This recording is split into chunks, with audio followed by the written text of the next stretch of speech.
morning. Such a beautiful day out today. I am happy to be here and to introduce my husband, Subarna Bhattachan.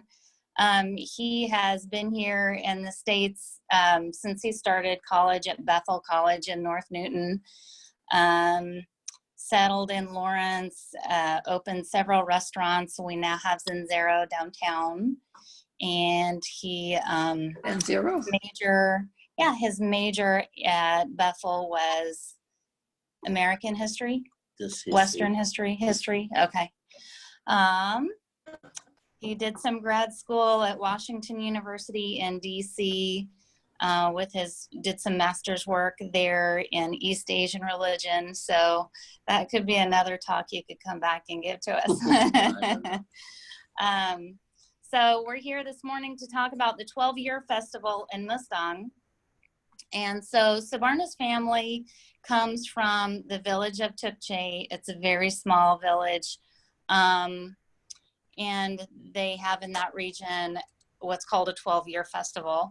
But I really would like to start out with some explanation of Nepal. And so I'm going to try to share my screen here with our presentation. Can everyone see that, or do I need to change the view? No, we can't see that. Okay, how do I do that? I need to do,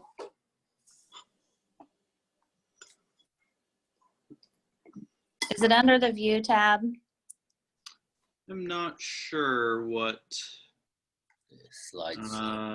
Let's see. We have you as the host. Let's see if I can.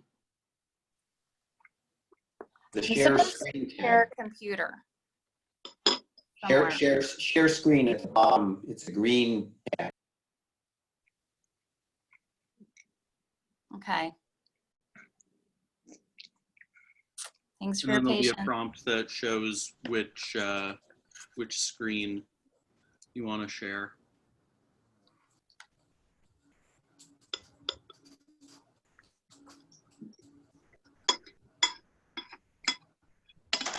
Is that better? Yes. Okay. Yep. Now just go up and do play from start so we can see the entire screen. Right underneath the home. Go back to the, slideshow.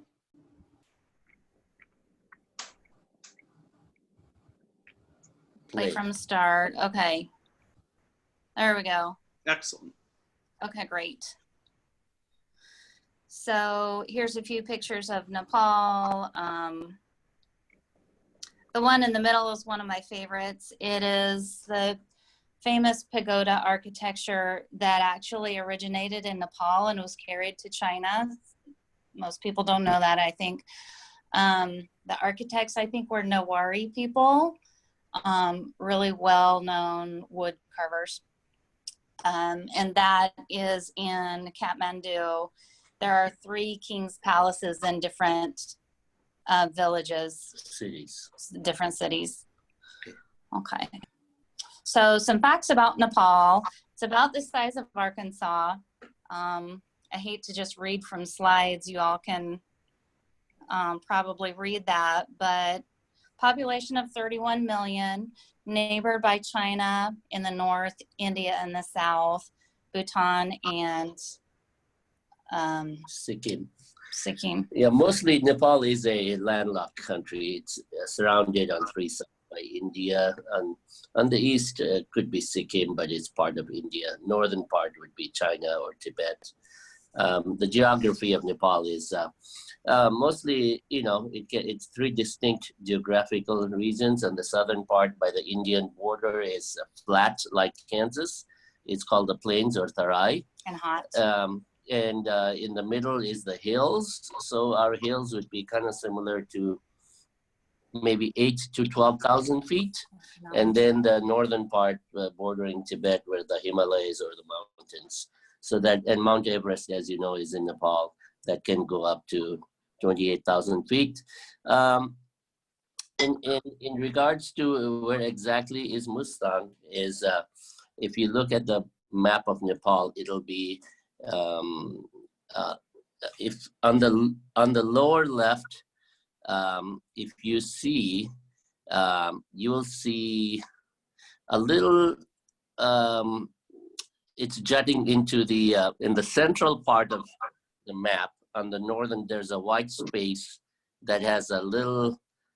It's jutting into the. If you look straight on top of the word India, you'll see a little a land mass that's jutting into Tibet. So that is Mustang, and you'll see a little brown. That's the river, actually, the Kali Gandaki River, that is that cuts this Himalayan mountain range into creating one of the deepest gorges in Nepal. So that's where Mustang is. So it falls in the rain shadow of the Himalayas. So what that means is basically we're on the leeward side of the Himalayas, so we don't get that much rain. But the main because of the river and the snowfall, that's the main source of water for agriculture. So basic facts about Nepal: small country, very underdeveloped, poor country, problem with overpopulation, poverty, some governance issues, but economy, a lot of Nepalese in the last 30 years, they go and work abroad, especially in the Gulf, Middle East, Southeast Asia, Japan, and Korea. So remittance is a big source of income. Tourism is another one, but about 80 to 90% of the people are still practice agriculture. So, and it's subsistence agriculture with small farms. So it's not like farming here in Kansas. So basic history of Nepal is, it used to be, before the unification of Nepal in 1968 by the Gorkha King. 1768. So it was united by the Saha Gorkha King. And then, so that leads to from 1850s to 1950s, for about 100 years, there was an aristocratic family, Rana, that ruled Nepal and made the king as a puppet. And then around 1951, the king, along with some democratic forces, was able to overthrow the Ranas. And so there was what we call it, at one time in early 1950s, we had a democratic system. Then it went to a more constitutional monarchy, or I would say more like a king's system. And then in 1991, there was a proper constitutional monarchy established. But however, we also had a starting of a Maoist rebellion in 1996, which became much more prevalent from 2000 to 2005. Finally, around 2005, the Maoists, with the help of India, we had a peace treaty, and so they became a part of the government, and so they wanted a new constitution.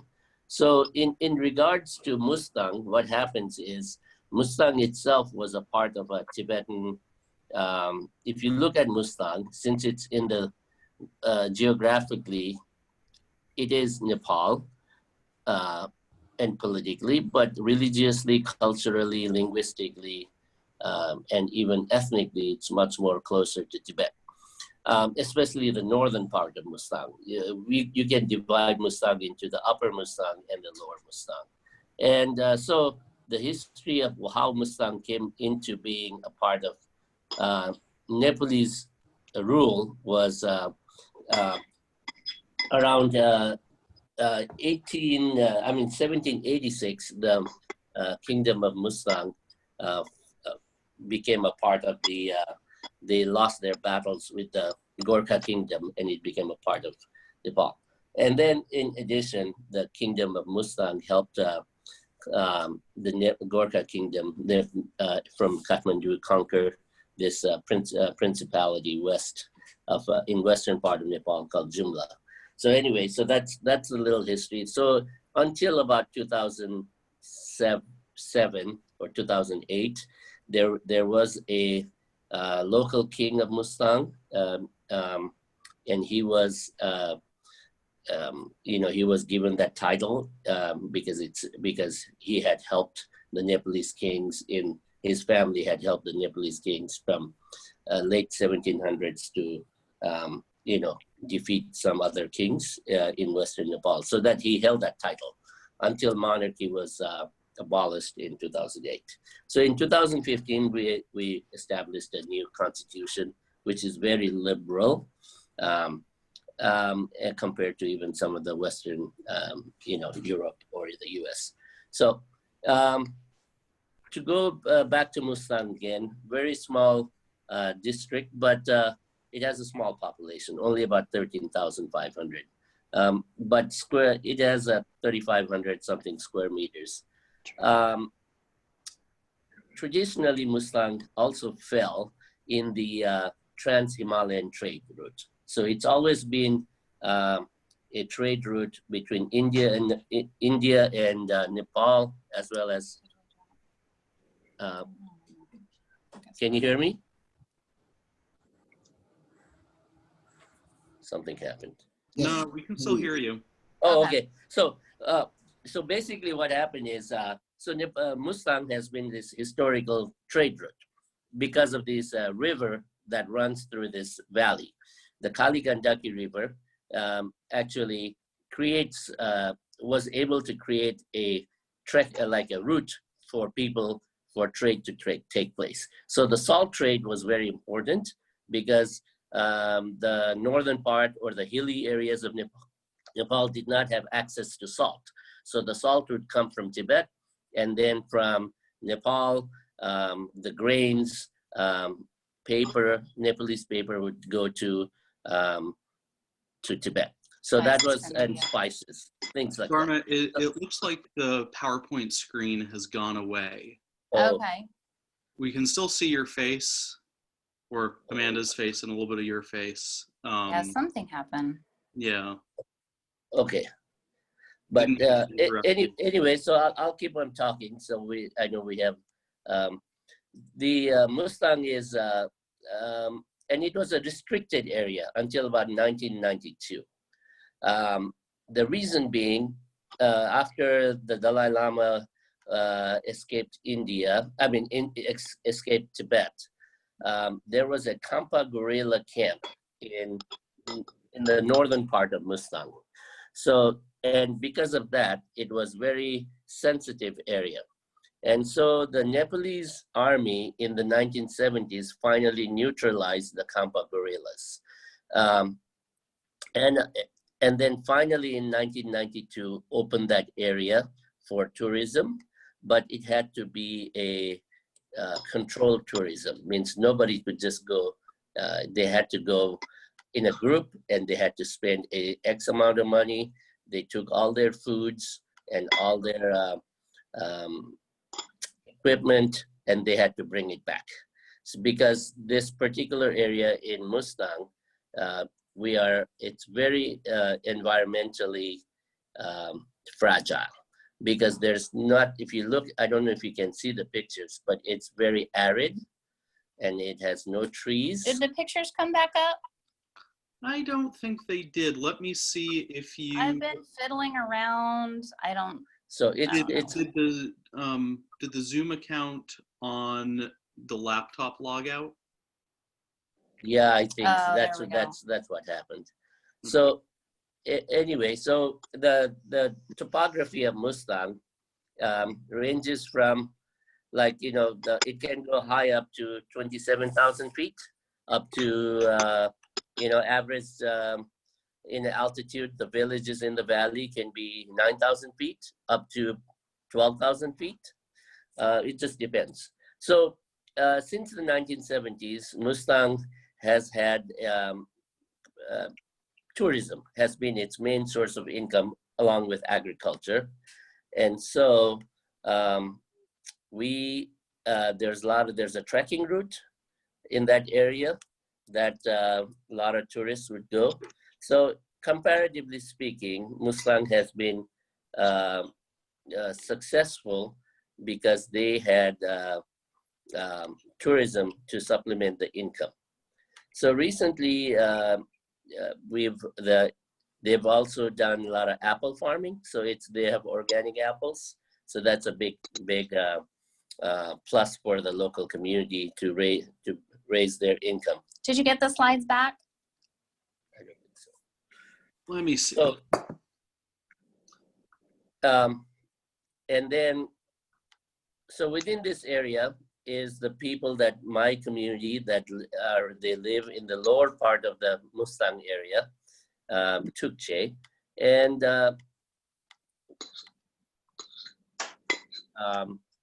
every 12, we have a small community, about 13,000 people. They're now dispersed all over Nepal, but originally came from this area. So we come from a kind of like an animistic that practice bone as well as shamanistic, sometimes, and also Buddhism, a mixture of Hinduism. So, and we all in Nepal, because we didn't have roads and modern infrastructure, communities were isolated. So yeah, they all created their own subculture, their own customs, their own languages, and so in our particular community, we're known as Takalis. The word T-H-A-K, Tak, means in Tibetan faraway place. So that is where our name comes from. And so we think we don't have any written history, but there's just an oral history. So every 12 years, we have 4 clans. Ours is Bhattachan, and then there's Serchan, S-H-E-R-C-H-N. There's a Gauchan, and then there's also a Tulachan. So we have 4 clans in our community, and then each of those clans have their own deities. Ours, the Bhattachan would be a yak, Serchan is a snow lion, Gauchan is an elephant, and then Tulachan is a dragon. And then, before we go any farther, do you think we could get our slides back? Yeah, so I think what has happened is I am not sure if the Zoom account on your laptop is logged in to the meeting. Okay. So it's spinning quite a bit, so I don't know if it's going to join back up. Okay. That sounds like it could also be a problem just with the computer. And yeah. Well, we had some nice pictures. How are we doing on time? So anyway, let me keep on talking, because while we're doing that, we can figure out a way to share those pictures as well. So every 12 years, there's a festival of where they bring out the deities. So it's almost like a animistic, shamanistic tradition. So the way it works is on the 8th year, 4 years before the festival, Bhattachan, which is our clan, they go find a young yak calf, a male yak calf. And that particular calf is given to a family north of our village called Marfa. A specific family. There's a specific family, and that family's job from traditions and many generations is to take care of the yak. So the yak is left in the alpine meadows, and that particular yak, free range, and then that yak just pretty much eats and grazes the alpines. And if they happen to go graze at somebody's farm or their property, the yak cannot be punished. So because that yak, and then on the 12th year, about a week before this festival, the festival always happens in January. So the last time it happened was January, 1st of January 2017. So the yak is brought down from the alpine meadows, and then it's given to the family. The family takes it to Marfa, which is one village north of Tukuche, and then about 45 minutes walk. So I don't know if that will explain. Maybe about maybe 3 miles. That's the distance. And then the day before the ceremony, that particular family will see the sacrifice the yak. The yak is considered, in our language, it's considered a self-emanating yak. So it's like a the word that our people use is called Yoma Rinjin. Yoma Rinjin is a self-emanating yak, and so it's considered holy. And so once the sacrifice is done, the head and the tail is given to our clan. And so while that is being done, we have the 4 priests of each clan. They dress up in black is for Bhattachan, and then white for Serchan, red for Gauchan, green for Tulachan. And so the whole family wears those colors. So each shamans, they dress in this color of garb, and then they go across the river to this ancient cave called Chokopani, and then they do their ceremonies and meditation in the cave. And so what happens is the beginning of the festival, the Bhattachan clan goes to the village of Marfa, and then they will come down the west bank of the river. Early in the morning, and they carry it. Can I pause for a minute? I have a error message. It says host disabled attendee screen sharing. So I think I need to be enabled to. Oh, okay. Yep. Sorry about that. That's fine. What's the name of the account that you're on? It might be 101. Yeah. Okay. Is that good? All right. I will make you the co-host. Now try sharing that screen. So anyway, so the priests, they come in the morning, and then they will they come from the eastern banks, and then the head of the yak comes from the western banks, and then they will meet at the same time at the entrance of the village of Kobang. So the 2 families meet. And then when the priest, then our priest, the Bhattachan priest, is dressed in like a black garb, and then what he does is he does his ceremonies, and then he headbutts the yak, and then he circumambulate. Yeah, he circumambulates 3 times, and then he gets into a trance, and so he has little bells on his around his hips and on his legs, like cowbells, and so he starts dancing, and so he gets into a trance. So it's so that's when the festival starts. The festival cannot start until the Bhattachan clan brings the yak from the northern side, whereas the 3 other clans come from the southern side. And so the shaman then starts slowly walking towards the center of the village, and then in the center of the village there's a courtyard, and then he keeps on getting into a trance, and then he keeps the people keep on feeding him local barley wine, or it's like barley whiskey, like moonshine, and so he gets into a trance, and then then in the middle of the courtyard there's a ceremony where he will lick salt, like animals and yaks lick salt, and then they throw the salt, and everybody catches the salt like an offering. And so once that is done, then they take the deity into the Bhattachans in the Kobang village, which is 1 village south of Tukuche. They will take him to they have 4 little temples for these deities. And then